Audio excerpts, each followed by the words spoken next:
Hey guys, Xlo 2000 here. Just want to give you a little more info on some sinew.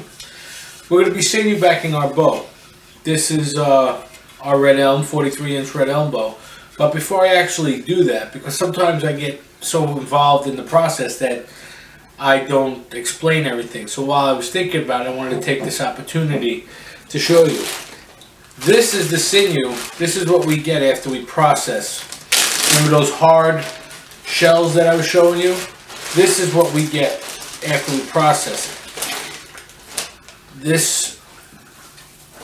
These fibers, that's what they break down to. Okay? And then they're about, like I said, about pencil lead thickness. This is what one would look like, just like that. Okay?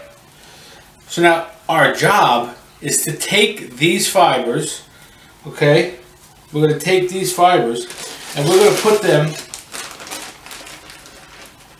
on our bow, on this bow right here, like that. So we're going to have to take and we're going to put them on in straight lengths down the length of the bow.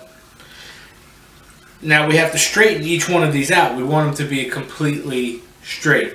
Now to illustrate this, because it's hard to do when you're actually doing it, to explain it, to illustrate how we want to lay our sinew down, I made a mock-up of our bow, which is roughly about the same length, and I hide glued. I used Knox gelatin to glue on some rope. This is number 36 rope, and this is how you want to do it. Let me see make sure that that's in the frame for you. Hopefully you can see that a little bit. That's how you want to do it. You want to have them running parallel with each other. You don't want them squiggly and crossing each other, because then they're doing nothing. Sinew works best when it's straight in a line, and you could bend this.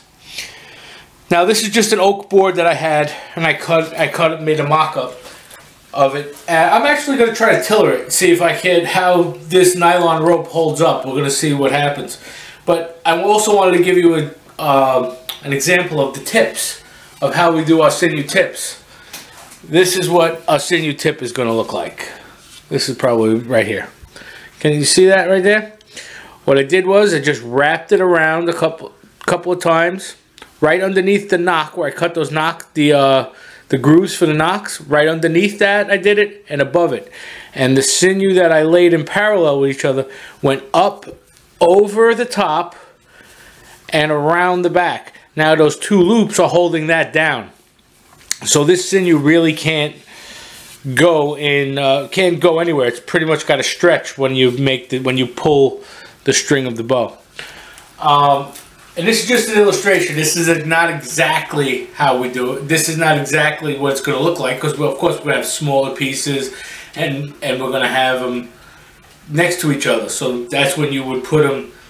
You would never want a break to be your next row. You want to do like the brick method. You want to lay bricks. So you always want to have sinew where the break of the last row begins. Which you'll see a little bit more about when I actually do the sinew. But yeah, I was hoping that this helps you out. This illustrates it to you a little bit more. And when I'm doing it, you'll see how I do. I make sure I get everything in a row and straight next to each other.